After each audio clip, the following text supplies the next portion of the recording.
मैं डॉक्टर संतोष प्रभु, wins hospital Kolhapur का प्रमुख न्यूरोसर्जन, आज आपको ब्रेन ट्यूमर्स, उनके होने वाले लक्षण, उनकी डायग्नोसिस किस तरह की जाती है, उनका ट्रीटमेंट कैसे किया जाता है, इसके बारे में जानकारी देने वाला हूँ। अपने शरीर में पेशियाँ हर रोज़ निर्माण होती है उसी मात्रा में जिस मात्रा में वो ख़त्म हो जाती है। जैसे कि आपकी त्वचा है, इसमें रोज़ नवे पेशियों का निर्माण होता है। जैसे जैसे पुरानी पेशियाँ ख़त्म होती जाती है उतनी ही नई पेशियाँ बनती है। मगर अगर ये बनने के प्रोसेस में गड़बड़ हो गई, उसकी डीएनए में गड़बड़ हो गई, तो उसकी वजह से अधिक मात्रा में पेशी निर्माण होना शुरू हो जाता है और फिर उससे एक गांठ पैदा होती है। ये शरीर में कहीं भी हो सकती है, मगर जब ये दिमाग में होती है या खोपड़ी के अंदर होती है, उसको ब्रेन ट्यूमर कहा जाता है। अब ब्रेन ट्यूमर कैसे निर्माण होता है? तो खोपड़ी में या दिमाग में जिस किस्म की पेशी है, उनके नियंत्रण में गड़बड़ होने से वो अलग अलग पेशियों से अलग अलग किस्म के ब्रेन ट्यूमर्स निर्माण होते हैं। जैसे ब्रेन में न्यूरॉन्स होते हैं, नर्व के पेशियाँ होती है, उनसे ट्यूमर पैदा हो गया, उसको न्यूरिनोमा कहा जाता है या नर्व सेल ट्यूमर कहा जाता है। ये पेशियाँ अगर ब्रेन के अंदर ग्लायल सेल्स करके पेशियाँ होती है जो न्यूरॉन्स को सपोर्ट देने का काम करती है, उनसे पैदा हुआ तो उसे ग्लायोमा कहा जाता है। एस्ट्रोसाइटोमा, ये एस्ट्रोसाइट से पैदा होने वाली पेशियों को कहा जाता है। अगर दिमाग के ऊपर एक आवरण होता है, उसको अंग्रेज़ी में मेनिंजेस कहा जाता है। उन मेनिंजेस से अगर ट्यूमर पैदा हो गया तो उसको मेनिंजियोमा कहा जाता है। पिट्यूटरी की ग्रंथि से अगर ट्यूमर पैदा हो गया तो उसको पिट्यूटरी एडिनोमा कहा जाता है। ऐसे अलग अलग दिमाग के अंदर जो पेशियां हैं, उनसे कोई भी किस्म का ट्यूमर पैदा हो सकता है। खून की जो नसें हैं, उनसे भी ट्यूमर पैदा हो सकता है, उसको हीमेंजियोब्लास्टोमा कहा जाता है। तो ऐसे अलग अलग किस्म के ट्यूमर्स ब्रेन में पैदा होते हैं। छोटे बच्चों में भी ब्रेन ट्यूमर्स पैदा हो सकते हैं, और जो सामान्य ट्यूमर है जो ब्रेन में पैदा होता है बच्चों में, उसे कहा जाता है मेडुलोब्लास्टोमा। वो छोटे दिमाग के आगे पैदा होता है। उसी तरह आँखों की नस के नज़दीक अगर बच्चों में ट्यूमर होता है, उसका नाम होता है क्रेनियोफेरिंजियोमा। तो ऐसे अलग अलग किस्म के ट्यूमर्स अपने दिमाग में पैदा हो सकते हैं। दूसरा जो ट्यूमर होता है उसको सेकेंडरी ब्रेन ट्यूमर कहा जाता है। ये शरीर में कहीं और गांठ रहती है जो खून के ज़रिए दिमाग में आती है और वहाँ पर अलग गांठ बनाती है। उसको मेटास्टेसिस या सेकेंडरी ब्रेन ट्यूमर ऐसे कहा जाता है। ये अक्सर कैंसर के गांठ से फैली हुई ट्यूमर ब्रेन में आती है। तो ये दो किस्म के ट्यूमर हुए, एक जो दिमाग में ही पैदा हुआ उसको प्राइमरी ब्रेन ट्यूमर कहा जाता है, और दूसरा जो शरीर में इतर कहीं गांठ से दिमाग में फैला उसको सेकेंडरी ब्रेन ट्यूमर कहा जाता है। ये ब्रेन के ट्यूमर्स के अलग अलग टाइप के ट्यूमर्स हो गए। बहुत ही सामान्य है भारत देश में दिमाग के अंदर टीबी की वजह से एक गांठ पैदा होना, जिसे ट्यूबरकुलोमा कहा जाता है। ये ट्यूबरकुलोमा टीबी के जंतु शरीर में घुस के खून के ज़रिए दिमाग तक पहुंचने की वजह से होते हैं, और ये एक ही गांठ ऐसी है जिसको दवा से पिघलाया जा सकता है और नष्ट किया जा सकता है।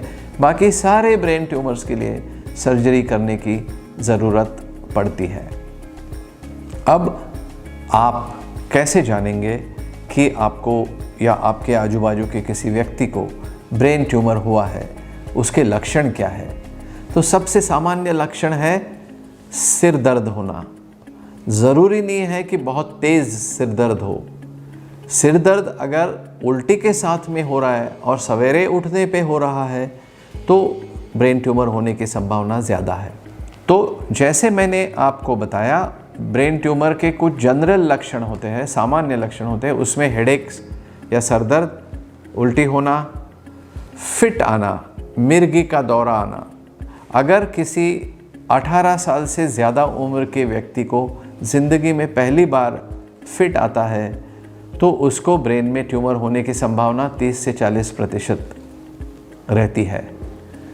तो ये हुए उसके जनरल लक्षण। और एक जनरल लक्षण है आँखों की रोशनी कम होना या डबल दिखना, ये भी लक्षण हो सकता है। चक्कर आना, एक कान से कम सुनाई देना, ये भी ब्रेन ट्यूमर का लक्षण हो सकता है। इसके अलावा कुछ ऐसे लक्षण होते हैं जो वो ट्यूमर कहाँ है दिमाग में, किस केंद्र से उसकी उपज है, उसके ऊपर वो लक्षण पैदा करता है। जैसे कि हाथ और पैर के कंट्रोल करने वाले केंद्र में अगर वो गांठ पैदा हो गई है तो राइट साइड के दिमाग में अगर वो गांठ है तो दूसरे बाजू में लेफ़्ट साइड में वो हाथ और पैर में कमज़ोरी पैदा करेगी। उसी तरीके से बोलने का केंद्र अपने दिमाग में यहाँ पर लेफ़्ट साइड में होता है, यहाँ अगर गांठ हो गई तो ज़बान लड़खड़ाने लग जाएगी या बोलने में बहुत दिक्कत होनी शुरू हो जाएगी। ऐसे ही आँखों के नस के ऊपर अगर वो गांठ हो गई तो आँखों की रोशनी कम हो जाएगी। इस किस्म से दिमाग के अगले अलग अलग जो कार्य है उनके नज़दीक वो गांठ पैदा होने से उसके कार्यों में बिगाड़ आएगा। अगर इंसान की याददाश्त कमज़ोर हो जाए या उसके स्वभाव में बहुत अचानक बदलाव आ जाए, जैसे वो बेकार में गुस्सा करने लग जाए या वो लोगों को पहचानने में उसको दिक्कत होने लग जाए, तो ये भी ब्रेन ट्यूमर्स का लक्षण हो सकता है। उसी के साथ अगर कोई बड़ा आदमी पहली बार कपड़े में पेशाब करने लग जाए तो ये यकीनन उसके दिमाग में कुछ गड़बड़ होने का लक्षण है और ब्रेन ट्यूमर होने की पूरी संभावना ऐसे व्यक्ति को हो सकती है। अब आपको शक हुआ कि आपके लक्षणों से आपको ब्रेन ट्यूमर होने की संभावना है, तो आपने क्या करना चाहिए?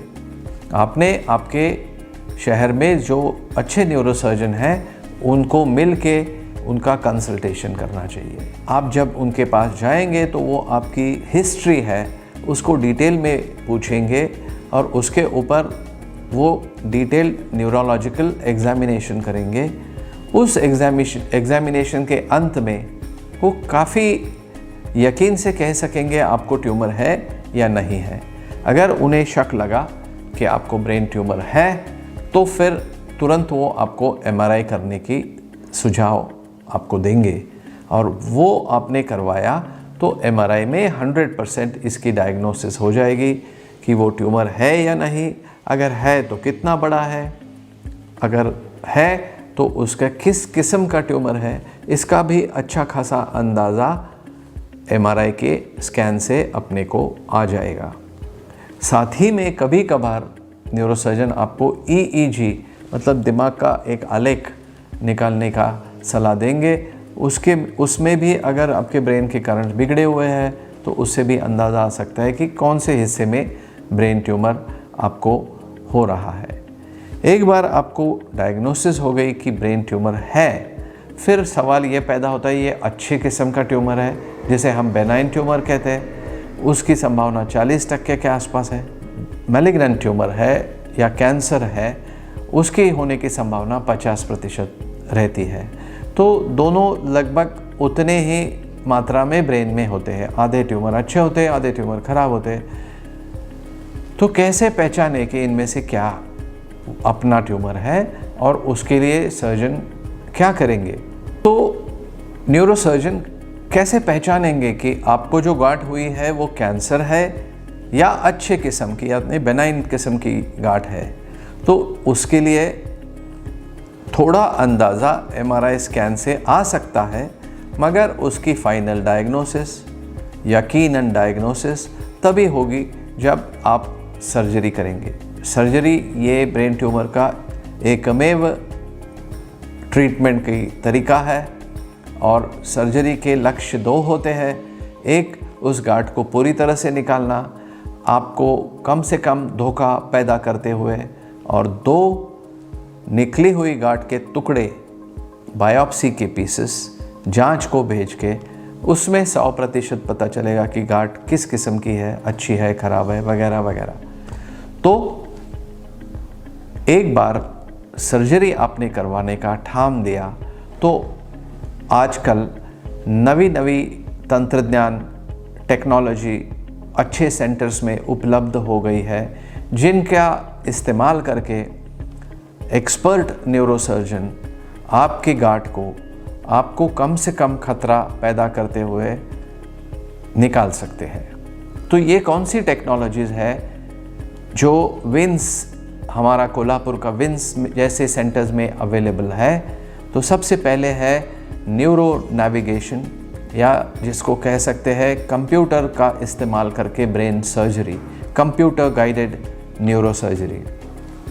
ये एक कंप्यूटर गाइडेड टेक्निक है जो आप कह सकते हैं कि ब्रेन के लिए, दिमाग के लिए एक जीपीएस की प्रणाली है। जैसे हवाई जहाज़ में जीपीएस लगा रहता है, वो कैसे भी हवामान में उड़ सकता है, वैसे ही जीपीएस का, ब्रेन के जीपीएस का इस्तेमाल करके न्यूरोसर्जन आपके ब्रेन में से उस गांठ को निकाल सकता है, आजू बाजू को जो महत्वपूर्ण केंद्र है उनको बिना धक्का लगाए हुए। ये रहा पहला इम्पॉर्टेंट टेक्नोलॉजिकल मार्वल। दूसरी इम्पॉर्टेंट चीज़ जो आजकल हम इस्तेमाल कर रहे हैं, हम उसके ज़रिए आपके ब्रेन का कार्य ऑपरेशन के दौरान मॉनिटर कर सकते हैं। उसको कहते हैं इंट्रा ऑपरेटिव न्यूरोफिजियोलॉजी मॉनिटरिंग, या IONM टेक्निक। इस टेक्निक के दौरान मान लीजिए आपकी गांठ दिमाग के उस हिस्से में है जहां हाथों का और पैरों का हिलने का कंट्रोल है, तो हम ऑपरेशन के दौरान ब्रेन से हाथ तक जाने वाली जो सर्किट है, वो पूरी सर्किट को ऑपरेशन के दौरान, चालू ऑपरेशन में मॉनिटर कर सकते हैं, ताकि सर्जन ऑपरेशन के दौरान जान सके कि गांठ निकालते वक्त आपके ब्रेन के महत्वपूर्ण मोटर एरिया को धक्का ना लगे। वैसे ही आँखों के केंद्र की भी मॉनिटरिंग की जा सकती है, चेहरे की जो नसें हैं इनकी भी मॉनिटरिंग की जा सकती है। तो ये बहुत इम्पॉर्टेंट टेक्नोलॉजी है जिनके ज़रिए सर्जरी काफ़ी सेफ हो गई है। तीसरी जो टेक्नोलॉजी का हम वापर करते हैं ट्यूमर को निकालने के लिए, उसको क्यूसा कहा जाता है, कैविट्रॉन अल्ट्रासोनिक एस्पिरेटर।